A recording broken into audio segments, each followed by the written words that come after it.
Dear brothers and sisters in Christ, greetings in the name of Jesus. Today, before we begin with what God is going to speak to us, we will ask Him His help, His guidance to lead us.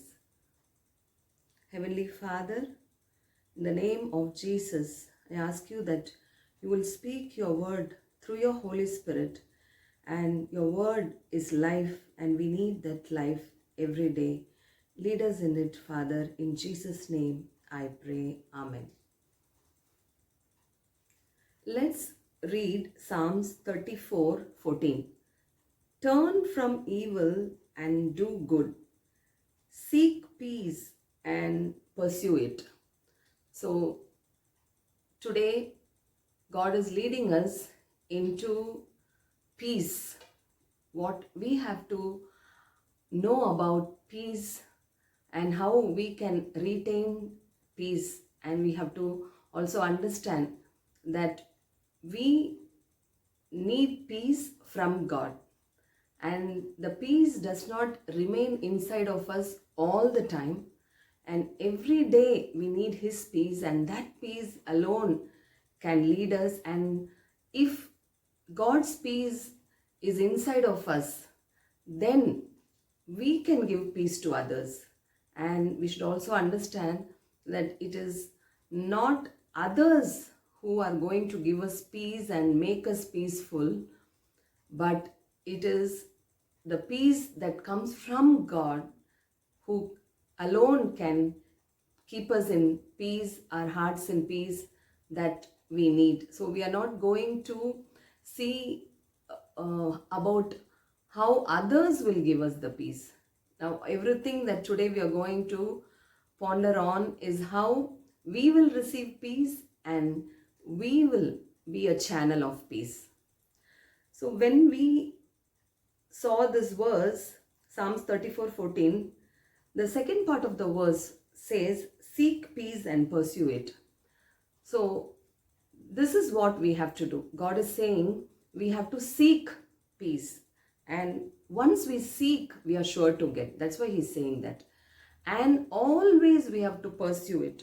We should always go after peace, because only then it can remain in us. Because we are in the world where the world says, you take the peace that I am giving. The world is speaking all the time. But we should not have the worldly peace, because when we have the worldly peace, that will not stay, and that's not good, and that's going to be of harm, and it's not going to benefit us nor the people who are around us. So that is the reason God says, when God says anything in His word, there is very deep meaning to it, and there is a purpose for it that He is speaking. So that is why we will keep in mind that how I can receive peace and how I will be a person to give peace. This is what the two things we have to always keep remembering as we talk on peace. And so if we are going to seek peace and pursue it, before that, before seeking, before pursuing, and even before receiving peace, there is a requirement that God is saying for receiving the peace. And what is that? It's also given in the same verse. It says, turn from evil and do good. So we might say, like, I am not an evil person. I don't do evil. I am a good person. I am doing good. In that case, if what we are saying that I'm not evil, I'm not doing anything bad, I'm doing good only, then why is it that sometimes we lose our peace? We cannot say that I have the peace of God every time. There are times we lose peace. There are times. And for we are children of God, we have accepted Jesus as our Lord and Savior. So it is not always that we are not in peace. It's not like that. We receive peace. We have peace.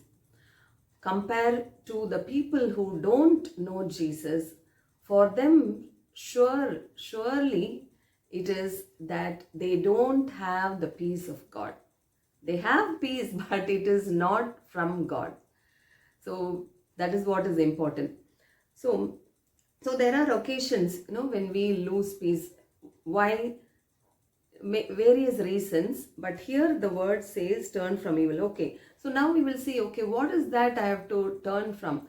So we might be thinking in our mind, like in Galatians chapter 5:19, there are many things given about the flesh, acting according to the flesh, and that we should not do. We should act according to the spirit.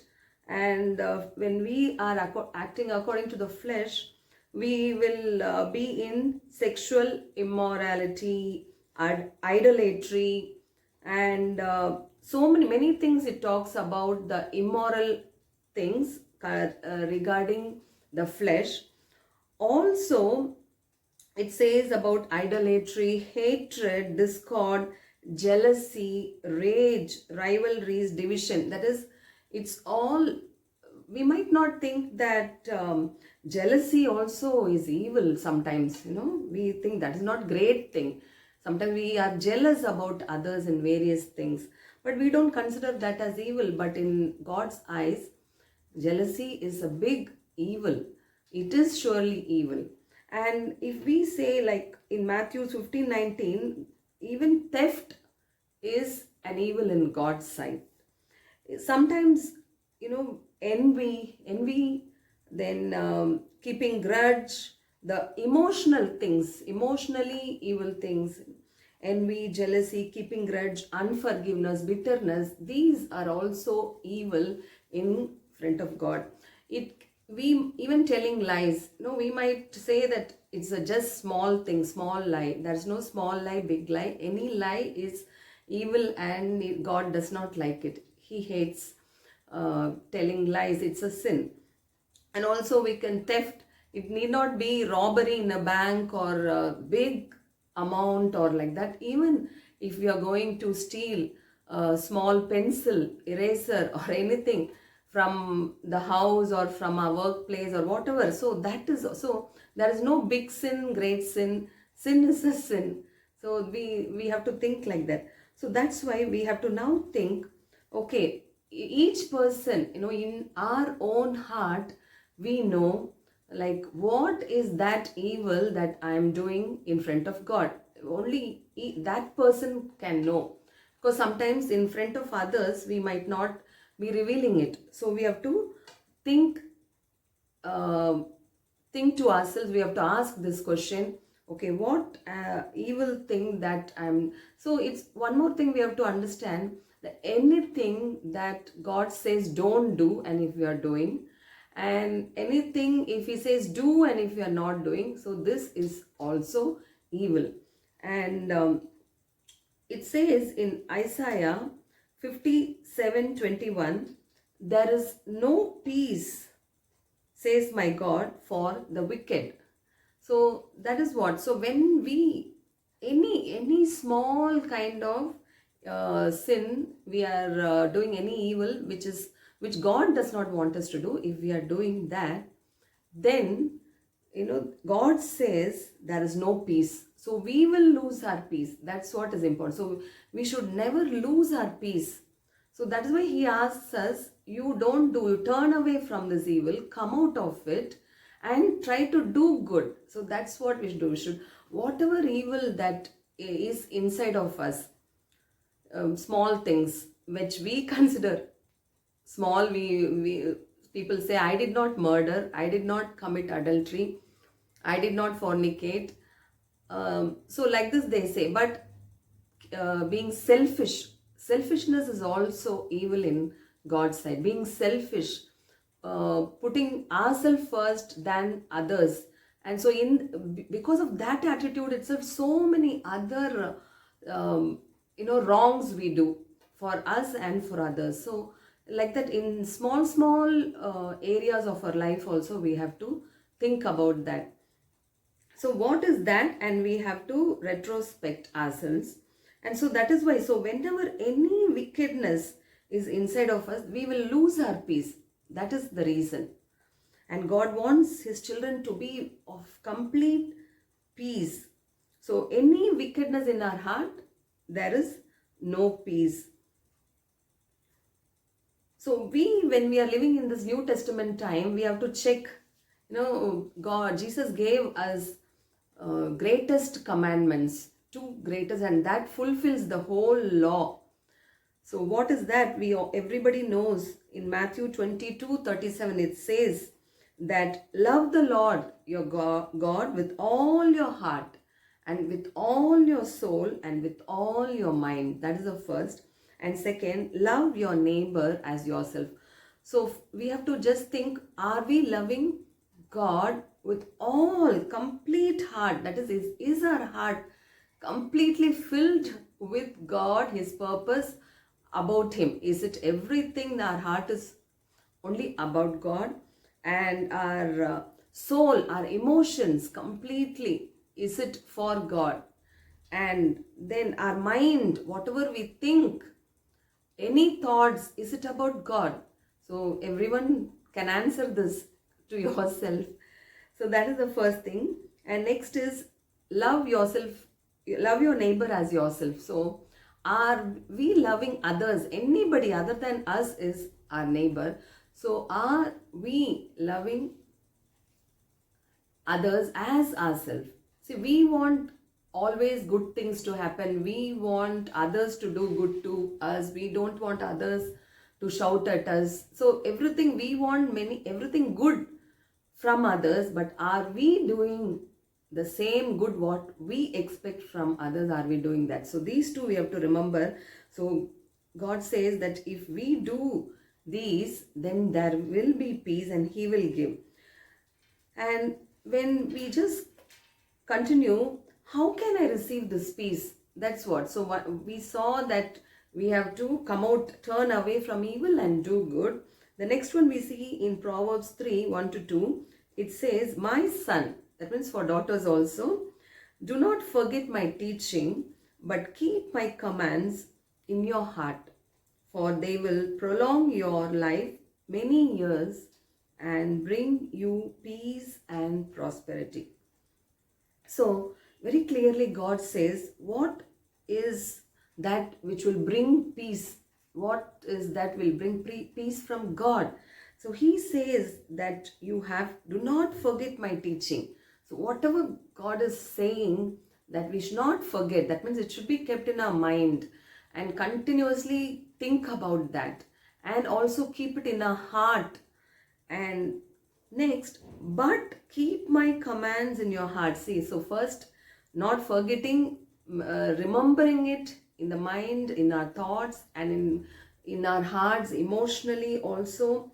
And then he says, when you do this, they will prolong your life many years and bring you peace and prosperity. So three things: our years will not be cut off, and we will fulfill his purpose as long as we live, and it won't be premature death, and he will give us peace. It says that it will bring peace.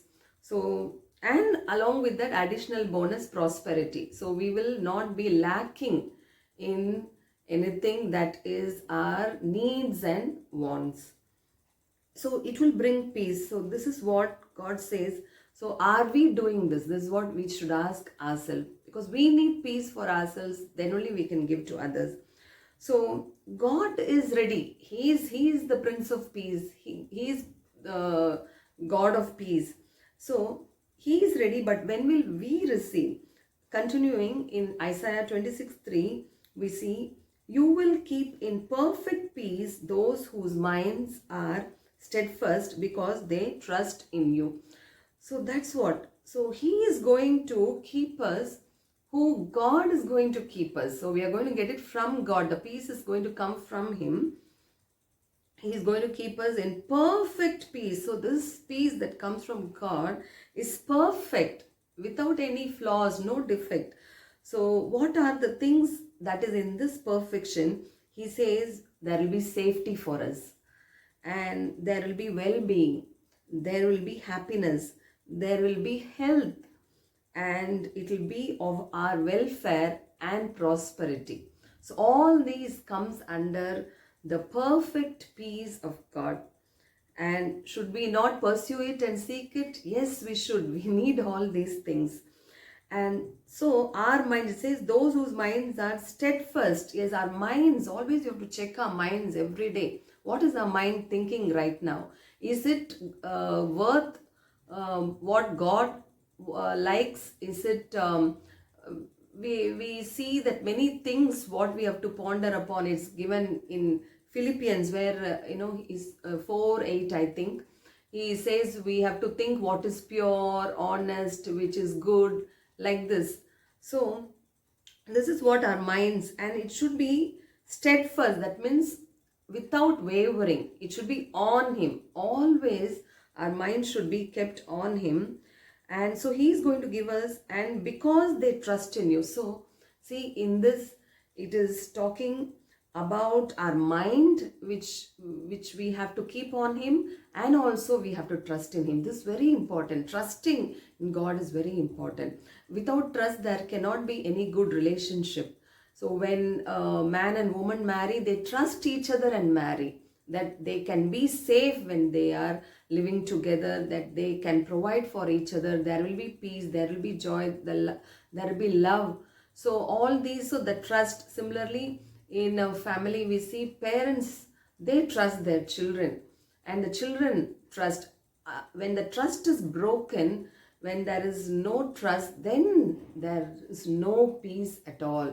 So we have to remember that we trust in God. So any person who is going to trust in God and who will keep their mind fixed on God, on Jesus, we have Jesus, who came for us, and the name above all names. We have to ponder on what Jesus speaks. And so we have to, all our mind should be always on Jesus. This when we see the same thing in Colossians 3:2, I think this became my favorite verse, because most of my when I'm talking about God's word, I speak this. So in Colossians 3:2, it says, set your minds on things above, not on earthly things. That's why. So when our mind is focused on Him and kept on Him, fixed on Him, then so peace automatically we will receive, because it comes from God. So peace is a requirement for our everyday life. We see people speaking, I don't have peace in the office, I don't have peace at home, I don't have peace when I am studying, or so many places they say I don't have peace. But what is the truth is that each person should receive peace from God for themselves. We are not going to get any peace if we rely on others who will give us peace. We cannot rely on anybody, on no human beings, that they will give me peace, that I will be peaceful because of them, they will keep me in peace. No, this is not going to happen, because God's word does not speak that others will keep you in peace. It's only God alone can give, and that peace will stay in us, and we can be a channel of peace. So that is why peace is a requirement every day. So we have to get it somehow, so that that day will go worth living, beautiful, joyful, and very lively. So also it says in Romans 8:5 that those who live according to the flesh set their minds on the things of the flesh, but those who live according to the Spirit set their minds on the things of the Spirit. That's why. So when our mind is set on the things of God, that is on the spirit realm, the spiritual things of God, the Holy Spirit, then we will receive peace. If our mind, our thoughts, our heart is filled with earthly things, what the earth is giving, what this world is giving, then there is no way we can receive it. So next, further going, Hebrew 12:14, it says, make every effort to live in peace with everyone and to be holy. Without holiness, no one will see the Lord. So we are just going to stop with the first one, which says, make every effort to live in peace with everyone. So God is saying, you make an effort, you do it. You don't say others should do it or others should give you, but He's saying you do, you make an effort. So that's why, that's what we have to think. How can I make an effort to live peacefully with everyone? He says with everyone, whether they are going to treat you good or treat you badly. So that doesn't matter. It's not at all depend upon others. It only depends on us. So we have to take every effort so to live in peace. First, we should live in peace. So we usually take every effort for achieving something good, isn't it? Children take effort in education to study well so that they can live well. Then the adults, after their education, they take effort in their career, in their job, workplace. They put their effort, the business people, whatever, for their income. So everywhere effort it should be done to get a good result. So that is why we have to remember, how can I take effort in bringing peace to live peace. So already we know that what we have to do, we have just seen in few verses. Further, when we see in Isaiah 48:18, it says, if only you had paid attention to my commandments, your peace would have been like a river. And the same he speaks in Isaiah 66:12, I will extend peace to her like a river. So, see, he's comparing peace to a river. And there is a song, I think you all know, that I've got peace like a river. Isn't it? Wonderful song. So, he's saying that I will give a peace like a river. God is giving us, if we will pay attention to His commandments, if we obey God. See, if we say, I love you, God, I love God, then God says that means you'll obey me. Okay, not only saying I love you, I love you, I love you, but if you're going to obey, that itself means that you are loving me. And so if we obey God, then He is saying, I'm going to give you peace that will be like a river. So what is that river? We all know river is a very good thing. That is, wherever the river flows, it's making all the place, the field, the land fertile. So it gives lot of benefit. It gives life to others, food to others, the river. And it is fresh water. It's not a stale water. It is fresh water. So rivers are always fresh and it gives life to everybody wherever the river flows. So he is telling, I'll make you as a river. So when we will obey God every day in our every action, what He says if we are going to do, and what He says don't do, and then we don't do that. So in that, at that time, His peace will fill us and we'll become like a river, and from us this peace will go to everybody. So when we receive peace, everyone in our home. So I am wife and mother, and I have brother and sister. So like that we have, so family, relatives, friends, all. So whomever I am going to meet or talk or encounter, I am going to, for everyone, if I have peace, I will be giving that peace to others. If I don't have peace, then I am not going to give it to others. That's what. So we have to understand we are the channel of peace. And nobody can say that I am not peaceful because she did this. I am not in peace because of that person. They wronged me. They spoke. No, we can never point out. If we have peace, then God's peace is enough to make every situation bright and be a light inside of us. We'll be the light of the world. Because God's word also speaks that when we receive it. So we will be like a river when we will obey God's commandments. And so it is very important that we are receiving peace in ourselves, and this should be our desire. So we have to check whether we have this peace. Also, when we see Psalms 119, 165 verse says, great peace have those who love your law, and nothing can make them stumble. So again, every time when God is speaking about peace, he says that if you love my law, that means if you keep my commandments, if you obey me, then nothing is going to make you stumble. You're not going to be without joy. You're not going to feel oppressed. You're not going to be offended by anybody. So that is what God speaks. No way of falling away from grace. No chance. So this is very important. Whether we are reading His word every day, whether we are obeying His word, this is what, when we do this, that peace will come inside of us.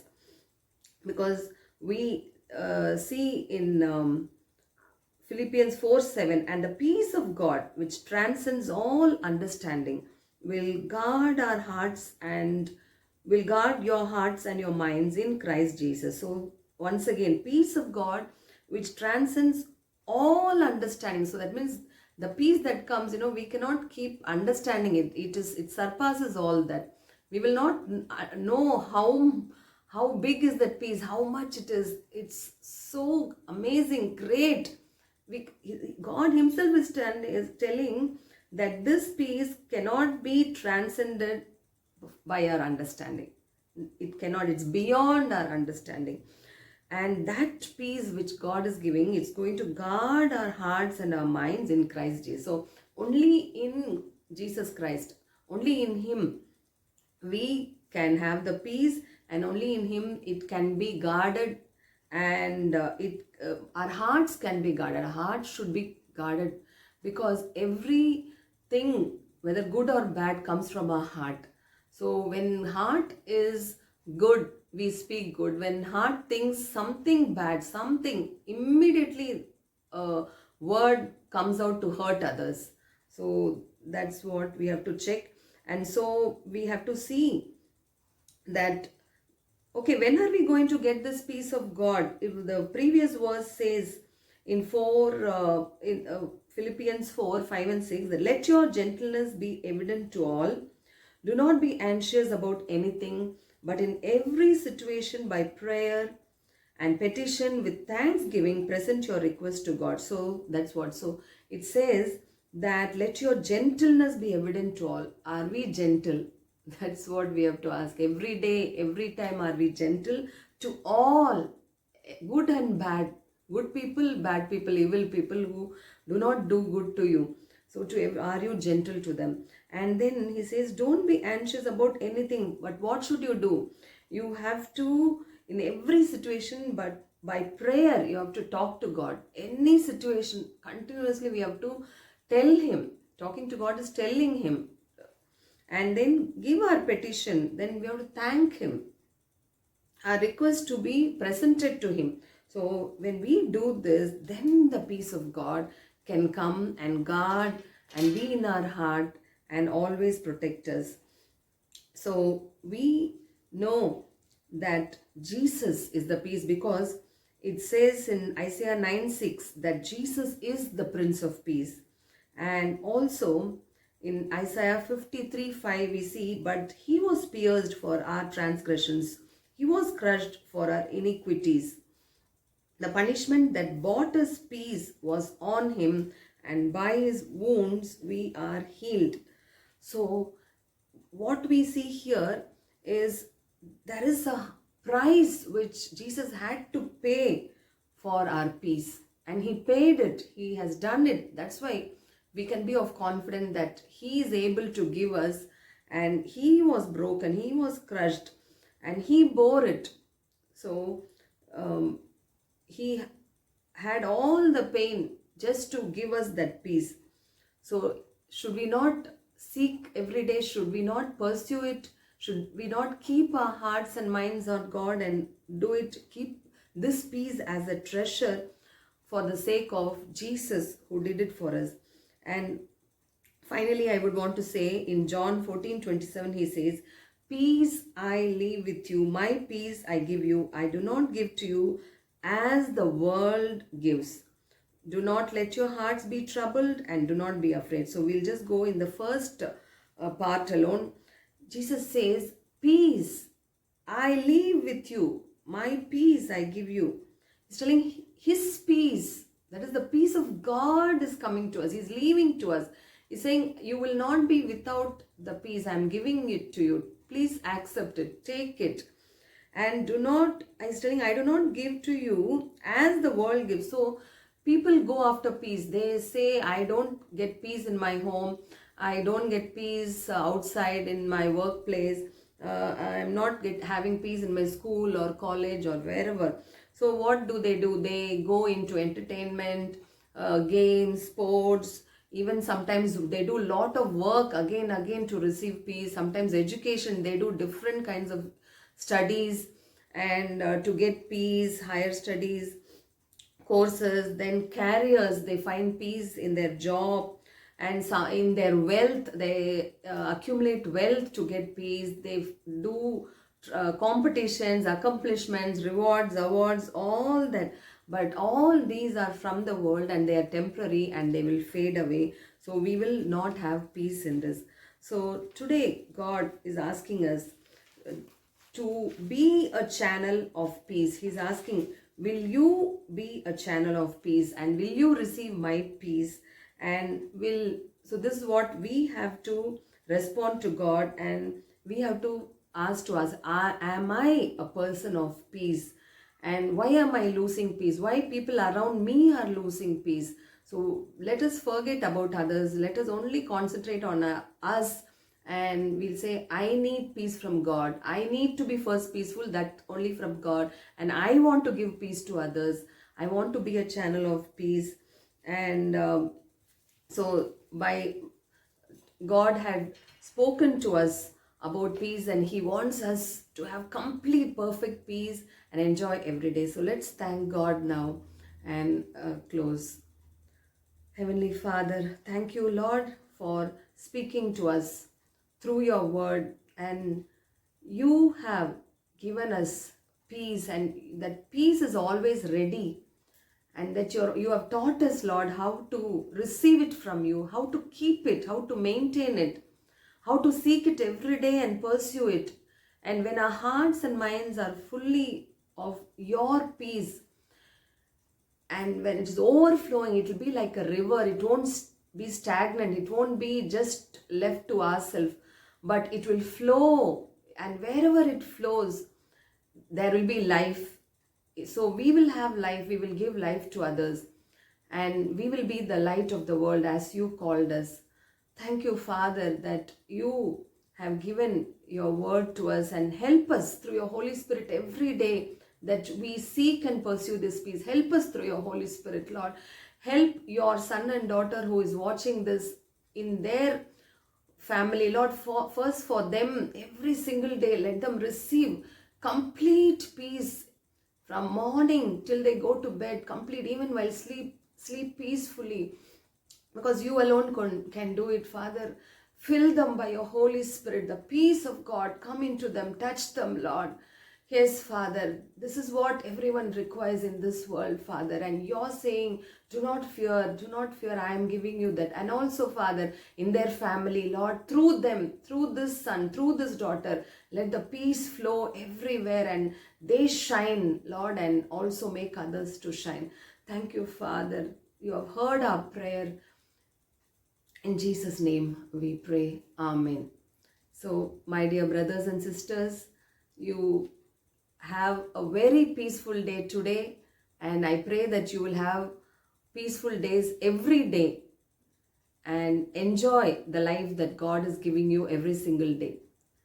So if you have anything to comment on, please do share, and God bless you abundantly with His peace and perfect peace. Amen.